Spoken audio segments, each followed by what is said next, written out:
But like none of that matters, right? Like he's gone on a rampage around non-citizen voting, which is exactly not a problem, right?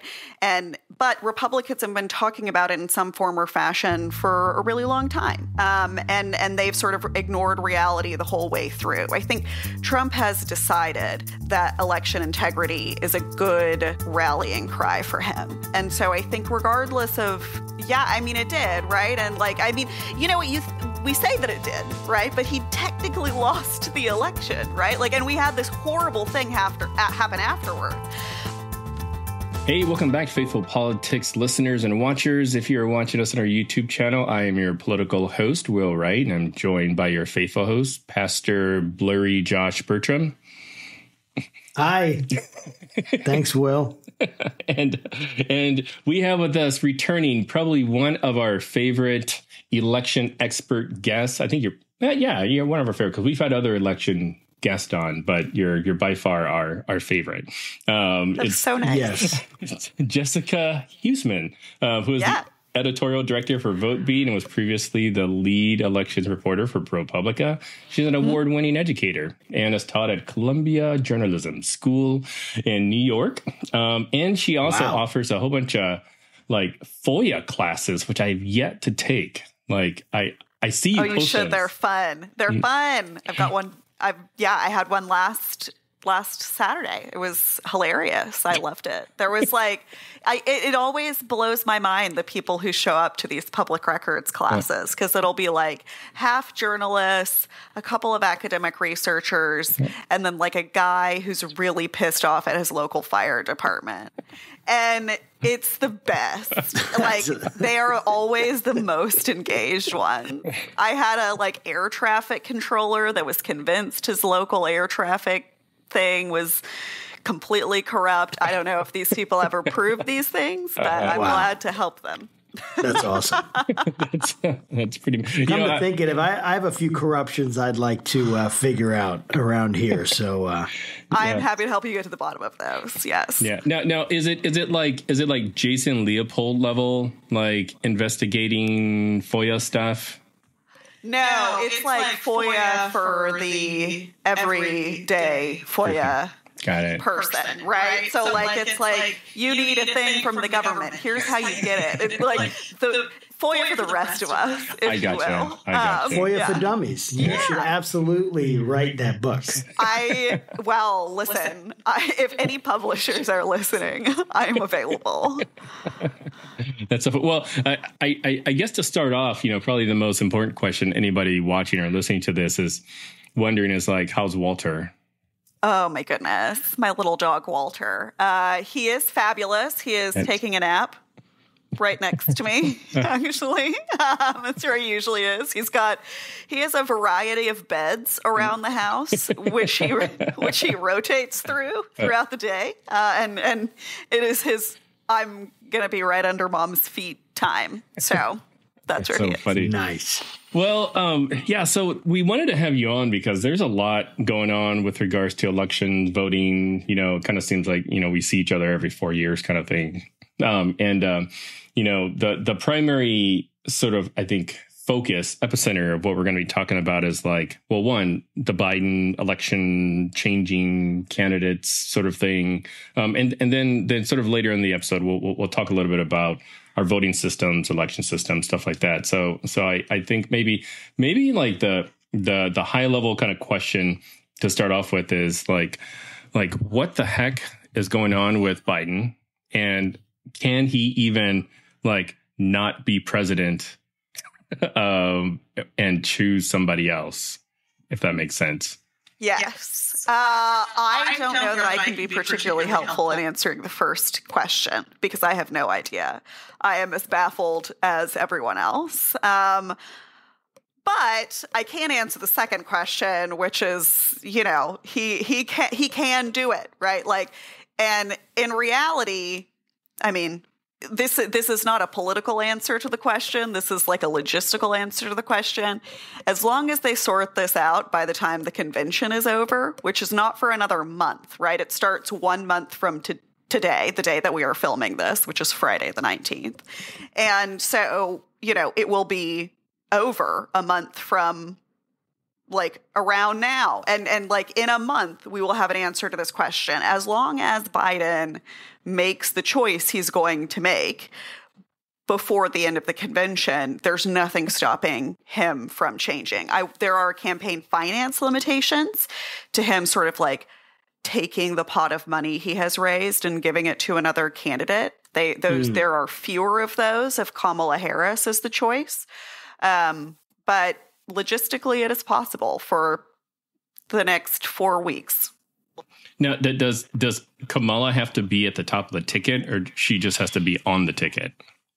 That is actually not clear to me. Yeah, I am not a campaign finance expert myself. It is my understanding that it would have to be her. Like, she would have to remain the nominee, and it would have to go to her, and it would have to come up. But who knows? I mean, like, the Democratic Party has gotten itself out of strange issues in the past. This is admittedly unprecedented. And I think that it's pretty dangerous for party morale overall. And I think it has been for quite a long time. But they do have a couple of weeks to figure this out. So could it ever be like she is running for like president and Biden is the vice president? I don't know. I mean, that would be a fascinating strategy. I'm not sure.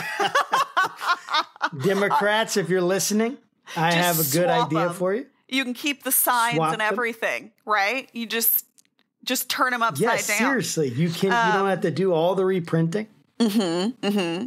So that would be an interesting money-saving strategy. I do not know. But yeah, I mean, I think that they have gotten themselves into a bit of a pickle, and the assassination attempt on Donald Trump made this a more urgent question and not a less urgent question. And so, yeah, that makes a lot of sense. I mean, you know, I guess when I'm looking at this, help us for kind of like the average listener who maybe isn't as tuned into politics as you might be. And Will is, you know, Will's up at like 2 a.m., like researching like congressional budgets and things like that. So none of us are at that level quite. I don't even think the Congress is at that level that Will is at. But for like the normal person, like what is going on and why did it take so long for pressure from key Democrats to come out for Biden to step aside? Like what's going on here?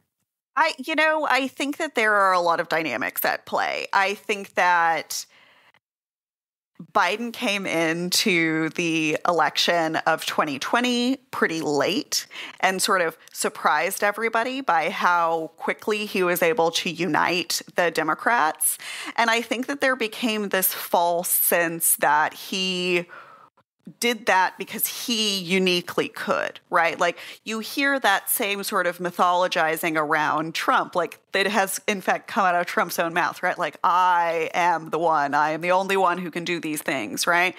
And it started to sort of, I think, rise in that way in the Democratic Party. And so when it became clear that he wasn't going to step down, no one became the obvious choice to sort of rally the same groups that Biden did. Because I think that there's been a little bit of a move away from, you know, the type of sentiment that Biden made popular, right? You remember in 2020 when it was clear that he was becoming the candidate, progressives were really upset about that, but they didn't meaningfully mount a challenge to him in any capacity in the 4 years after that. And then no one rose up to sort of take that mantle from him. And so I think it is the party's fault that there is not a standard bearer that is younger than 81 years old. That's just true. And yeah. I've been really frustrated with the conversations, about how damaging it is that like the media is talking about Biden's age. But the reality, and I think like you probably both know this because you talk to normal people every day, is that normal people have been worried about this for 4 years. Like it was a risk they were willing to take in 2020 and they sort of ate it. But like now 4 years have passed. And I think that just shoving it down, you know, the tubes and being like, no, nobody's having this conversation doesn't actually mean nobody's having it. Like my neighbors come up to my door and they're like, so can we replace Biden on the ticket? Like my neighbors, I didn't even know that they knew what I did for a living. So you know, I am frustrated by that. But that was a really long answer to your question. I hope it actually answered it. It was a great answer. Thank you. I think a lot of voters are like thinking, you know, back in 2016 and you see just Bernie Sanders out there, you know, with the mitts and everything, just like, you know, just killing it on the campaign trail. And you're like, that dude's got some pep in his step, you know, like whatever, I'll have whatever he's having kind of thing. So I think we just sort of convinced ourselves, well, if Bernie can do it, you know, like if Bernie can do it. Yeah. I mean, you know, I think that like Biden has always struggled in comparison to Trump with sort of like presentation ability. And that was really on display in that debate. And I keep thinking about this quote that Bill Clinton, of all people, said. And I don't even remember on what occasion he said it, but it is like specifically true here, which is that loud and wrong beats quiet and right every time. Every time. And so, you know, like debates, we all know this, right? Like not substantive ever at all for any reason. No. They are about presentation. They are about your ability to convey your message clearly and your ability to sort of like sell yourself as a candidate. And like, that was a huge fail. And I think that, you know, Nancy Pelosi coming out the next day and saying, like, we need to understand if this was like an episode or a condition was so emblematic of how people were really feeling. Because she said it has to be one or the other. It is either an episode or it is a condition. Condition's obviously worse, but an episode is bad, right? Like, that's not great language. And so I think that the White House has really not put Biden on the forefront of a lot of things. They did the State of the Union address. It was telepromptered with like a few interesting and like quite good, at least candid moments.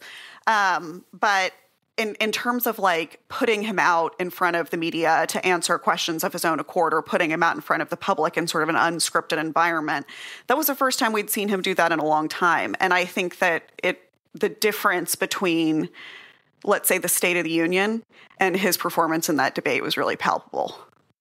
Yeah, you said that if they're going to replace him, they have to do it before the end of the convention. Can you talk about like why the convention is sort of like the place, you know, the time for those tough, you know, decisions to be made? Yeah. So I think it's important for people to understand that like the primaries that they have all voted in are not democratic processes at all, right? Like they are private party functions for the party to choose the candidate. There's nothing in law that says that the person chosen via that party function must be the candidate the party selects, right? So like this is just the way that we pick, like that our party sorts out who is at the top of the ticket. And so there's nothing stopping Biden right now from not being on the ticket and for the delegates that are going to come together at that convention to appoint somebody else, right? There's nothing stopping that from happening. It's a private function. Groups like the Heritage Foundation have said like, oh, well, we would make it really difficult to replace Biden on the ticket, but that's fake. Like that's a fake thing. And if the media is buying that, the media is gullible. Like there's nothing anybody can do. But the conventions themselves are really important because they kick off in state law some like things that need to happen before November, before the election can take place. So most states have some deadline and sometimes that's written into law, sometimes that's in a state election handbook, in which the candidate's name must be on the ballot, and the ballots have to be printed and they have to go out. The full hard deadline for the whole country, that's a hard stop for everybody, is that overseas and military ballots must be mailed under federal law on September 21st everywhere. They have to go out by September 21st. Some states send them before, but they must go out by that date.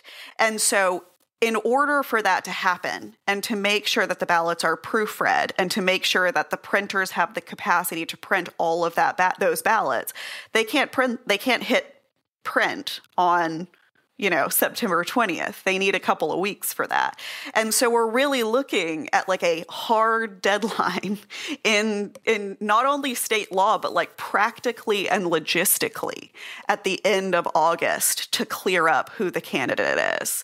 And then after that, right, it just becomes a logistical impossibility to replace a name on a presidential ticket, a presidential ticket name. Some states will be able to pull it off, but not all states will, and it will be very chaotic. And so the convention really is the kickoff date for all of those dominoes that need to fall in that order on the right time. Otherwise, the election just doesn't happen. So, we hear a lot about the primaries and the big deal about the primaries, right? I even went in and I voted for who I thought should be on the ticket, right, in the primary, and in Virginia. So what's the point? Kind of help me understand what the point of the primaries are, if it can be shifted, or what function do they play? What role do they play? If it can be shifted so late in the game, just at the convention, the delegates can say, hey, you know what?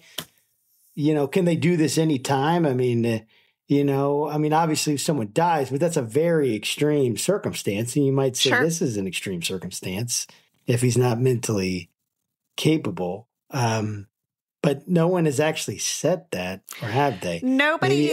I don't think anybody has come out and outright said that. I think that the thing about the primaries and the way that they work today is that this is not how they used to work, right? The primaries used to very much be a intra-party decision. They themselves decided who the candidate was. They ran that candidate, and you voted for them or you voted for the other guy, right? There wasn't this sort of I'm a member of the party. There were ways that the party sort of in a fair way, sorted out who the candidate would be. But this sort of primary and caucus system that we have sort of formalized into a political calendar and into a specific fundraising cycle is tradition and not rule. Right. And so I think, but that doesn't mean that people aren't going to be bothered by this. Right. I think that a lot of people would say yeah, well, it's better now. It is fairer to select the candidate for the party with the at least offered participation of all of the party members. Right. And if it's just the elites choosing, then how is that fair? That's a different question from whether or not they technically can do it. And they technically can. And it seems at this moment in time that I am speaking that is where the momentum is sort of heading, but they're running out of time.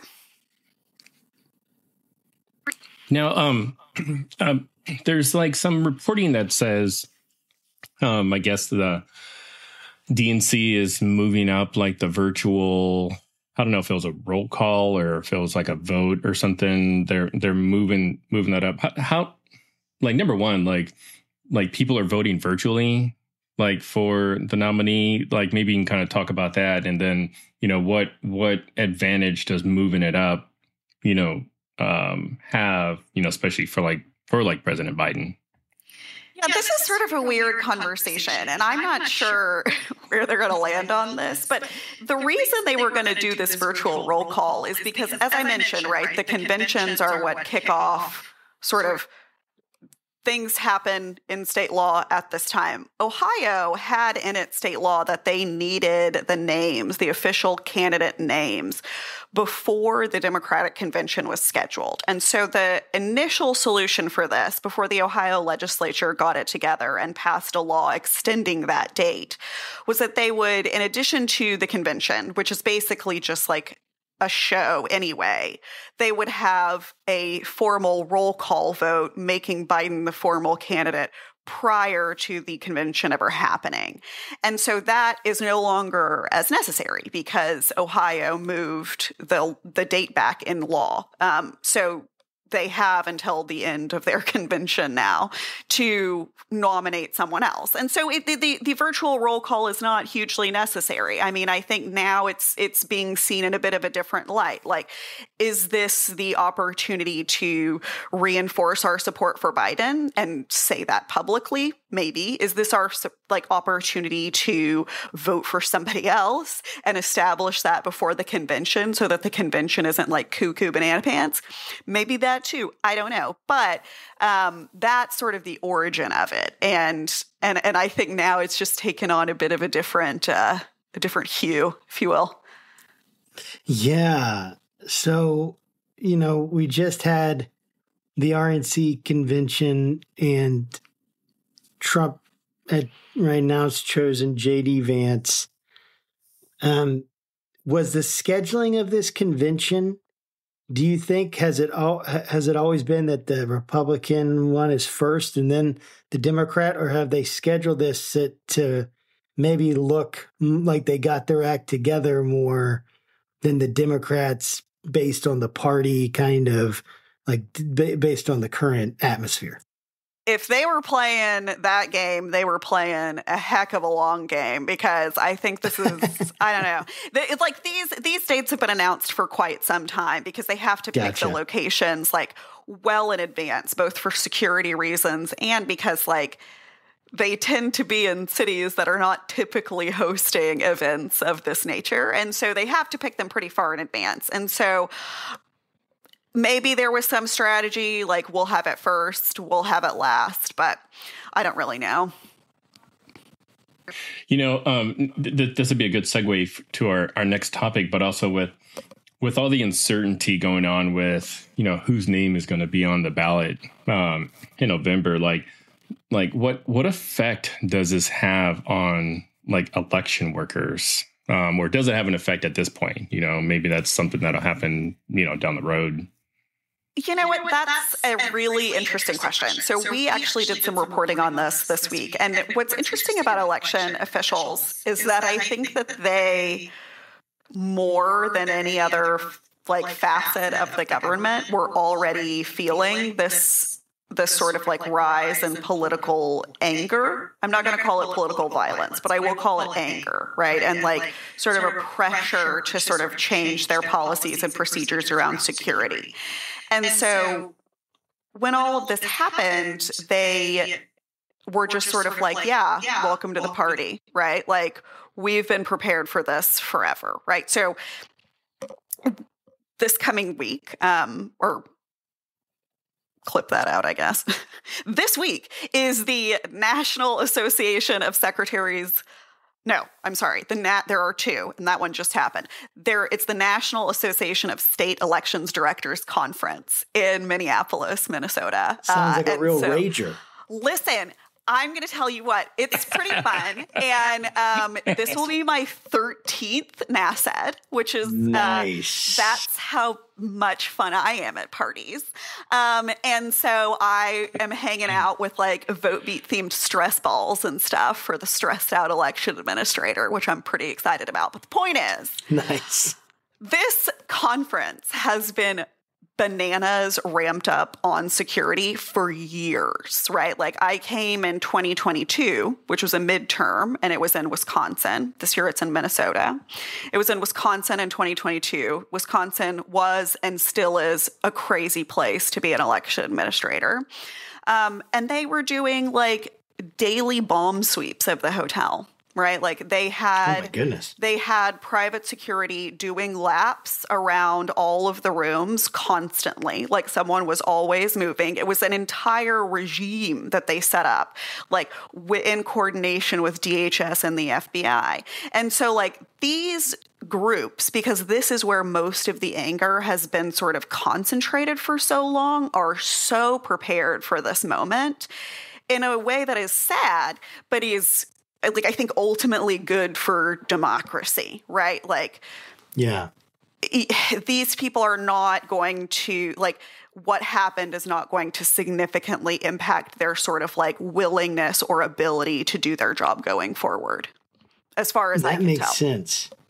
So they're ramped up at the conferences. Now, when I listened to the debate or the highlights of the debate, you know, they asked Trump, former President Trump, several times, you know, will you, you know, concede the election if you lose, you know, accept the results? And he didn't answer. And then he said, if it's a fair election, right? Same kind of. So what is going to be different in terms of like, could he do the same thing? I mean, I guess in theory he could, but have they ramped up? Like how has, what's changed, or has anything changed in the voting process and security that would even make that less likely that he could bring similar kinds of arguments against I the think sort of system? Yeah, like the parameters of reality have never really been an impediment to Trump saying things. You know what I mean? For sure. And so I think like the answer is yes. Like our system is more secure than it was 2 years ago or 4 years ago or 60 years ago, and certainly 8 years ago. But like none of that matters, right? Like he's gone on a rampage around non-citizen voting, which is exactly not a problem, right? But Republicans have been talking about it in some form or fashion for a really long time. And they've sort of ignored reality the whole way through. I think Trump has decided that election integrity is a good rallying cry for him. And so I think regardless of time. Yeah, I mean, it did, right? And like, I mean, you know what, we say that it did, right? But he technically lost the election, right? Like, and we had this horrible thing happen afterwards. But I think that, you know, the RNC was really interesting to sort of pay attention to, because unless you were like me, like really listening for flicks at election integrity or mentions of January 6th or mentions of 2020 being stolen, they were not really at the forefront, right? Like, I think that there is some recognition that the absolute insanity over 2020 has turned off a lot of Republicans. And so there was like less of a focus on that sort of stuff at the convention than I thought there might be. That said, all of the conspiracy theory media people were just hanging out outside. There's a very good New York Times article about this, just sort of waiting in the wings until they need to pounce, and then they will, right? So like, I think that there is every chance that Donald Trump sort of like talks about it when forced and like brings it up for, you know, seasoning here and there in the next couple of months, but basically, and as much as he can, like keep it tamped down. And if in the event that he loses, ramp it back up. Because what's he going to say if he wins, right? And he has been saying the election is rigged the whole time. Like, you can only say that so many times before your supporters are just like, why would I waste my day voting for you if you're telling me the election is rigged? Like, he has to roll that back. And so I think he's not going to dispel any of those rumors. He's just not going to talk about them. And he's going to let other people do that. And then if he loses, then I think we really have a problem on our hands, because the parties both parties, but most notably, and I think most substantially, the Republican Party, have ramped up their spending and their money allocation for like litigation. And so we are like, to answer the question you asked initially, right? once the election is over and the election is certified, it's sort of out of the hands of election officials, right? It becomes at that point a matter of law. And so it may be that they are having to justify everything that they did. But like in both 2016 and 2020 and 2022, right? Like in all of these times, election administrators by and large, pulled the election off without a lot of chaos and without a ton of mistakes, got the election certified without a problem, and then the candidates went about and sort of like went at each other in court and on television and on cable and all of this. But I think like election administrators feel like as if they can just get the country through to local certification of the election, then it's out of their hands.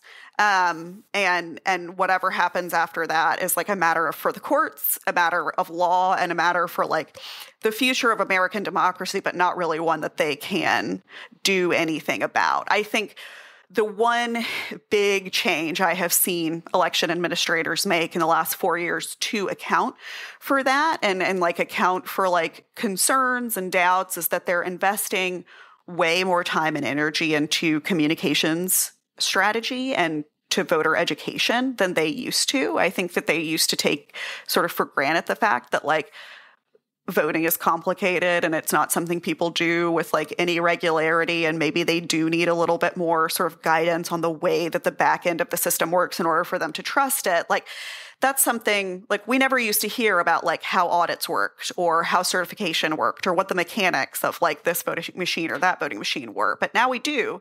And there's a reason for that. And I think part of the reason is that election administrators are trying to sort of like flood the zone with correct information so that on the back end, there might be less of a backlash. And I think this year will be really good evidence as to whether or not that tactic has worked. You know, it's interesting. Like you bring up the point of, you know, flooding the zone with like truth bombs, basically. But like the House, I think the House just passed a bill that won't go anywhere. You know, it was a virtue signal bill about like non-citizens voting. And you talked a little bit about it. And I want to see if you can maybe expand on that because, I mean, I don't think it's that big of a problem, but then again, it's like if you're sort of an outside observer and you're like, well, they passed a bill, you know, there's no way Congress would pass a bill if it wasn't a real problem, you know, so like educate us.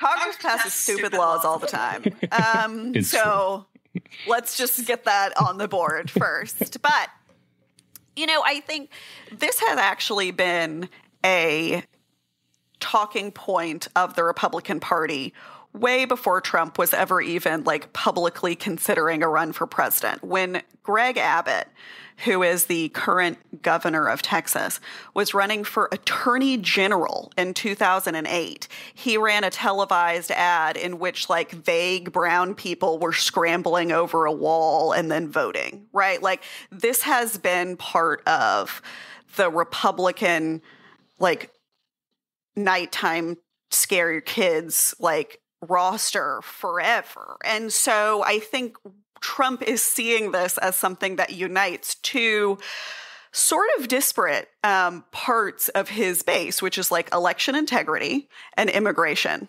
We'll just talk about them at the same time, right? Like that's what it is. And I think that there is a real vein of that and like needing to unite these two things. And what's interesting, and like the reason that I know that this is not a problem is because this has been like fully litigated. So like first, before I say any of this, I will say it is already illegal in every single state for non-citizens to cast a ballot at the federal level. It is already illegal. So the reason the law was stupid is because they basically made something illegal, quote unquote, that was already illegal. Like it's hugely redundant and totally pointless. Illegal. Now it's super duper illegal and really bad, guys. Yes. And so that's not great. Like if a non-citizen votes, they can get deported. They have been deported for voting, right? But the OG dude on this, like, Venn diagram of like immigration and election integrity circle is Chris Kobach, who is currently the Attorney General for Kansas, but was formerly the Kansas Secretary of State, and got the state to pass a whole law like mandating that in order to register to vote, you had to present proof, like documentary proof of citizenship, like show up with your birth certificate, show up with your passport. Like, I cannot tell you the number of people I've been like, where is my passport or my birth certificate? I don't know. Like, it's a pretty big barrier to registering to vote for a lot of people, especially people who move a lot or are poor. The point is, he passes this law, he enforces it. 30,000 people have their voter registrations like held in limbo because they don't come to the DMV with a birth certificate, because who does that? And then somebody sues and takes him to court, goes all the way up to the federal court, and he has to, in court, present proof of, some mass problem of non-citizen registration in order to sort of like justify this law. And he can't. He cannot.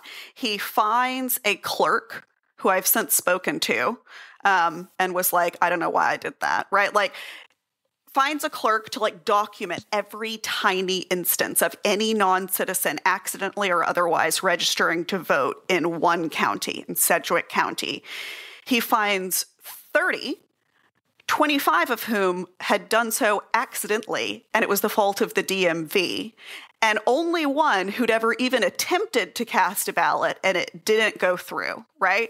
So the point is, right, even when somebody incredibly determined to find this has attempted to find this and has an entire state of county clerks at his disposal in order to find this, could not find this. And I think like the, Occam's razor suggests not that like they're really good at hiding, but this is just not happening. And so all of this effort at sort of like non-citizen voting is really allowing us to sort of skate over real problems in elections that could use some legislation or some funding. But instead we're focused on this stuff. It's very silly. Isn't Chris Kobach the guy that led the Trump election, whatever thing early in his presidency?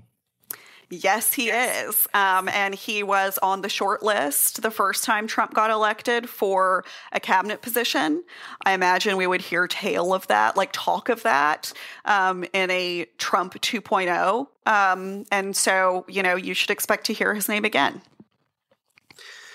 So there's obviously, right, it was a huge issue that so many people brought up, the idea of voting security and reliability in our system.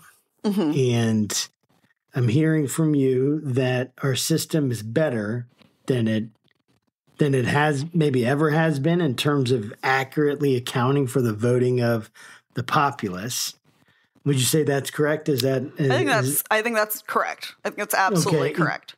That's awesome. I can tell you my reasoning for that, but I think the answer is yes. I would actually love to hear your reasoning for that. I was going to ask a question about cybersecurity, but I'm much more interested in the reasoning that you have. Well, I want you to ask that question about this. But the succinct reason is that, I think that voting technology is better than it's ever been in terms of like its ability to efficiently and accurately count ballots in a reproducible way. And that's key, right? So our previous voting machines really weren't auditable. They just sort of like tallied a vote and that was it. Now we have paper ballots, paper backups. The vast majority of Americans are voting on a paper ballot, whether they're marking that paper themselves or they are using a ballot marking device. Ballot marking devices have a lot of advantages. And I think like there has been this huge pushback against them because of this sort of Trump Dominion narrative. But really, I think that as long as these results are auditable, that we're moving in the right direction. And there are a lot of drawbacks to hand-marked ballots, right?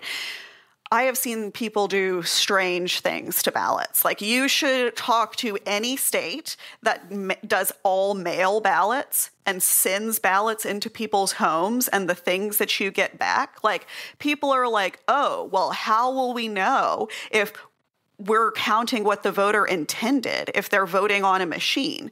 How do you know if we're voting what they're intended if they do it with their hands, right? Like, people write diatribes around these ballots. People don't understand the ballot instructions, and so they vote in the wrong place. You can't do that on a voting machine because it doesn't let you go to the next page unless you've done everything you need to do, right? Like, it is basically voting for dummies. And like, let me tell you something. As a voter, voters are dumb. And it's not because voting is like rocket science. It's just because it's a little bit different every time you do it, right? And it's not like you are like, oh, let me just, like, you don't vote every day. Like, you might at best vote 2 times like every 4 years, right? And so this is not a habitual thing. And then, the machines also have some benefits in terms of like the ability to translate the ballot on demand into multiple languages, the ability for people with disabilities to plug in their own hardware and use the machines without assistance so that they can also cast a ballot like that. And so I think that like we've really painted voting technology in a terrible light, when in fact it has made voting much more accessible to a large group of people. And it has also meant that we can count the ballots much more quickly and recount them as many times as we want because we've got those backups. And so I think in that environment, and given how sort of quickly the country has moved towards that in the last 10 years, I think that if there is a contested election somewhere, the good news is that in the vast majority of states, the ballots are going to be there for you to recount as many times as you want, right? Like Georgia had to do it 3 times after 2020. That was really frustrating for everybody involved and seemed unnecessary to me. But they did it because they could, because they had paper backups. And in 2016, they didn't. So, and like now they know how to use them. So I think it's really good. That's awesome. So cybersecurity, how concerned should we be about Russia or China coming in and changing my votes? Even when I put it on a paper ballot or whatever it is, how concerned should I be that my vote is actually going to be counted and that it's going to be counted in the right way? Yeah, can I ask a follow-up to that question? Is what setting on my Nest thermometer do I need to have it set to ensure my vote is counted properly? Yes. I cannot advise you on the second thing. However, on the first, so you should feel very confident that you go into a polling location, you select the candidate, and this candidate you selected is your vote, and that vote counts in all of the ways that you anticipate. That should not be a concern. But that's not really the actual goal of the disinformation and the hacking stuff that foreign adversaries like Russia or China or North Korea are doing, right? It's very difficult because of the very diffuse nature of in theory, could I change your vote? Yes, but it would take a long time and I would affect a single machine, maybe, right? And so it's a lot of effort to not have a ton of end result. And it would also take a lot of organization and a lot of infiltration into actual county governments, which, let me tell you something, as someone who reports on county governments, they're terrible at keeping secrets. We would know about it immediately. But neither here nor there. It's very difficult to actually change a vote. What it is not difficult to do is make it look kind of like you did, and then let the chaos erupt on its own. And so it may not be possible to change your vote, but it might be possible to get into your county's results webpage and change that result. And then which one do you believe? right? It might not be possible to like hack all of the voting machines in Arizona, but what if I hack the Associated Press and then just like start sending start making the wrong calls in the wrong states? Like that is it's not easy to do. Like nobody's ever done it. Nobody's going to do it. The AP is excellent cybersecurity. But the point is, there are lots of lower hanging fruit than changing votes that have a much bigger impact. And that like probably the system is not set up to catch us quickly. So there's like so many quality checks in the way that counties sort of like think about precinct results and then add those results together and then add those results together, that if there is a problem at any stage, it can pretty well be isolated into that place, into that precinct, and they can shut it down. And like they might have to figure out what to do with a couple hundred ballots, but it's not going to throw off the entire election. If the Associated Press or your local county is saying somebody won who literally didn't, that's chaos. And so that's really, I think, where we should be concerned about foreign intervention, is not anything that's actually going to happen, but things that we might perceive are happening because of the way that information is being presented to us. And so that's, I think, what people need to be on alert for. And the good news is that our communication systems for these things are a lot better, right? So DHS has an organization dedicated to cyber infrastructure and security. They have a alert system of their own, right? Like there are trusted sources of information that we can go to and I think trust, and, as implied, to say like, no, this is happening or this is not happening. It's just that the website is wrong, right? Like, but we have to sort of like have enough trust in our institutions in order to make that leap. Are there any states that change laws that you feel, might, one, make it harder like for people to vote? So like, voter suppression and or, states that have changed their sort of election process that made it, that's making it less safe. Yeah. I mean, so I think that sort of the reactionary response from Republicans to Trump, like the variety of Trump's claims around 2020, was first to target vote by mail. And so there's been a real rollback of vote by mail availability, not in huge ways, like no state has banned vote by mail entirely. But there are a couple of states that used to put you on a permanent vote by mail list, and now you have to request one specifically every time. There are a couple of states that have sort of limited the category of people who qualify for mail ballots. There are people and then also, it used to be basically not controversial that if your ballot was postmarked by Election Day, but arrived a couple of days after because the post office is of mixed use, then they would still count it. Like, that's not your fault that the post office didn't deliver your ballot. But now, in a lot of states, if it is not in the hands of election officials on Election Day, that ballot's not counting. It's right in the trash. So, there have been sort of changes on the margins. There is not one law in any one state that I think is like hugely detrimental in a profound way. I think that it's sort of a death by a thousand cuts scenario, right?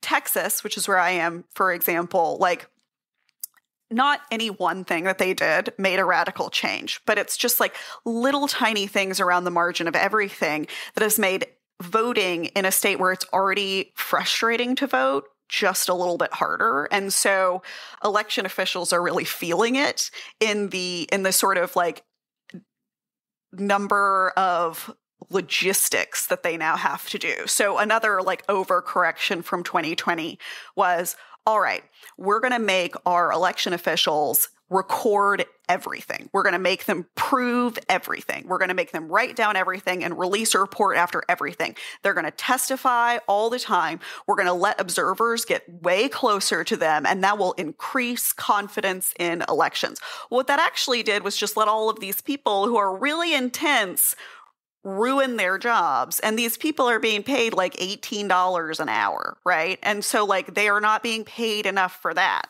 And so like in Texas and in other places that have done that, we have seen like a mass exodus of election officials. And so, you know, I think that a lot of the laws that are going to sort of have a downstream negative effect on voters are not things that when passed, people thought would have impacts on voters, right?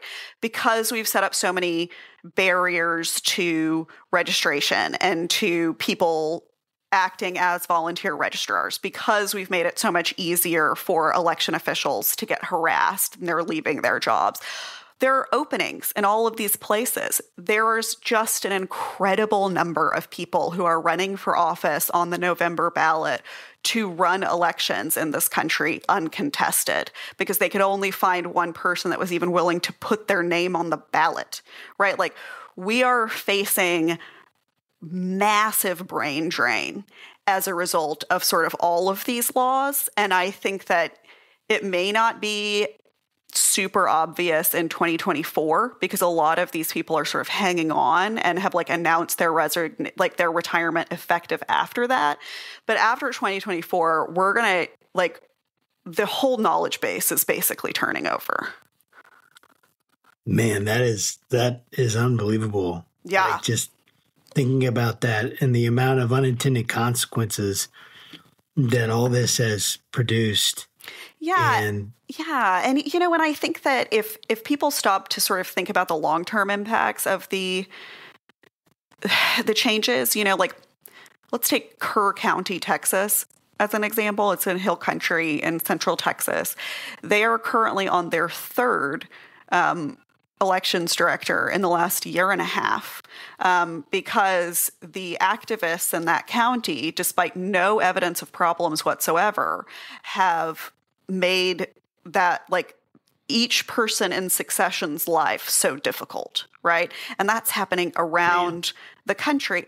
I published a story a couple of weeks ago about Shasta County, California. The election administrator there, who'd been in office for 20 years, went on medical retirement because she's been diagnosed with heart failure due to stress, because of the way that she's partly because of the way that she's been treated in office. Like, she's been accused of Satanism and witchcraft. And so, you know, it's weird out there for election administrators. And I think voters may not have felt the impact of that yet. I mean, that's a great point. You know, one of the things I hear a lot is, you know, from a lot of my conservative people I have on Facebook that I'm friends with and everything, is the issues with voter ID and what's the big deal about just making someone show proof of, you know, an ID of some kind in order to vote. I'd love for you to just kind of talk about that. I always have to show an ID when I vote. What state? Remind me what state you're in. Virginia, and then Henrico County, and then I guess I shouldn't say too much about where we live, but we are in especially with all the crazy people about this voting stuff. They're going to come on and they're going to say we're satanic and come find you, sacrificing children in the back and all that stuff, and then they're going to. You know how that goes. And it doesn't help that we actually had Lucian Greaves on the show, you know, the co-founder of the Satanic Temple. So people will be able to draw those dots, you know, draw those lines. Oh, yeah. We're making it really easy for them. But what is it about the voter ID? Like, what is that difficult to do? Do most states already have that in law? Kind of just expel the kind of typical myths or mistruths or half-truths that you kind of have seen in your experience? So, I mean, this is such an interesting issue, and it's one that I've been covering election integrity and voting since 2016, and it's one I've seen even evolve in that time. Most people have no problem with voter ID, and I think that has sort of become less controversial as sort of time has gone on. And so I think that there is much less pushback even now. Especially at the beginning of the Biden administration, there was a lot of talk around a federal voting rights law. And part of what they were considering as a compromise was allowing for voter ID in order to get some of these other concessions. I think that's really changing. That said, though, I think that what people don't understand, and they sort of, there are a couple of ways that people do this in the United States where they sort of like assume like, well, if Mexico does it, if France does it, if India does it, like, why couldn't we pull it off? And the answer and the reason, like truly, that it is so difficult to institute voter ID in the United States is because the United States does not issue a photo identification by default to anyone, right? So in India, in Mexico, in the UK, you get a national identification card with your photo on it that is issued to you free of charge by virtue of you being a citizen there. And so it's very easy to say, hey, this thing everybody has, bring it with you to the polls, right? Like that's reasonable. In the United States, the IDs that we have are things that you have to like work to get. Like, sure, we have a social security card, but that's not a photo identification, right? In order to get a passport, you got to do some stuff. In order to get a driver's license, you got to do some stuff. Like, no, and that like there are states do give photo identification, and you can go get one, but nobody is just giving you that by like virtue of you having been born like they are in other countries. Republicans have also been very resistant to the idea of instituting such a thing because it would actually create like a register of all of the people, right? And so there's lots of different contradictory problems that happen in this space. Like I think people think that Democrats are way more opposed to voter ID than they are. And I think that Republicans think that voter ID would be a lot easier to implement than it actually would be logistically because of the way that the United States works. Like there isn't even a state that is issuing photo identifications to people on like point of birth. Like there's no one does that in the United States, and we've never done it.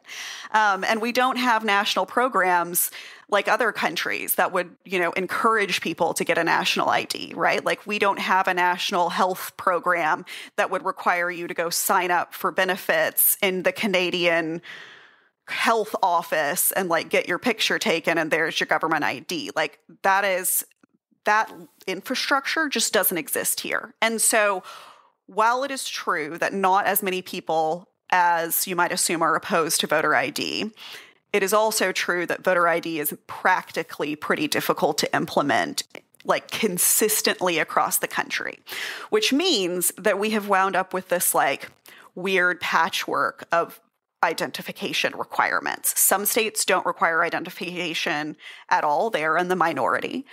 Most states do require some form of identification. Sometimes that has to be a photo ID. Sometimes it doesn't. Sometimes it has to be a photo ID unless you've got two non-photo IDs. Like there are a lot of different iterations.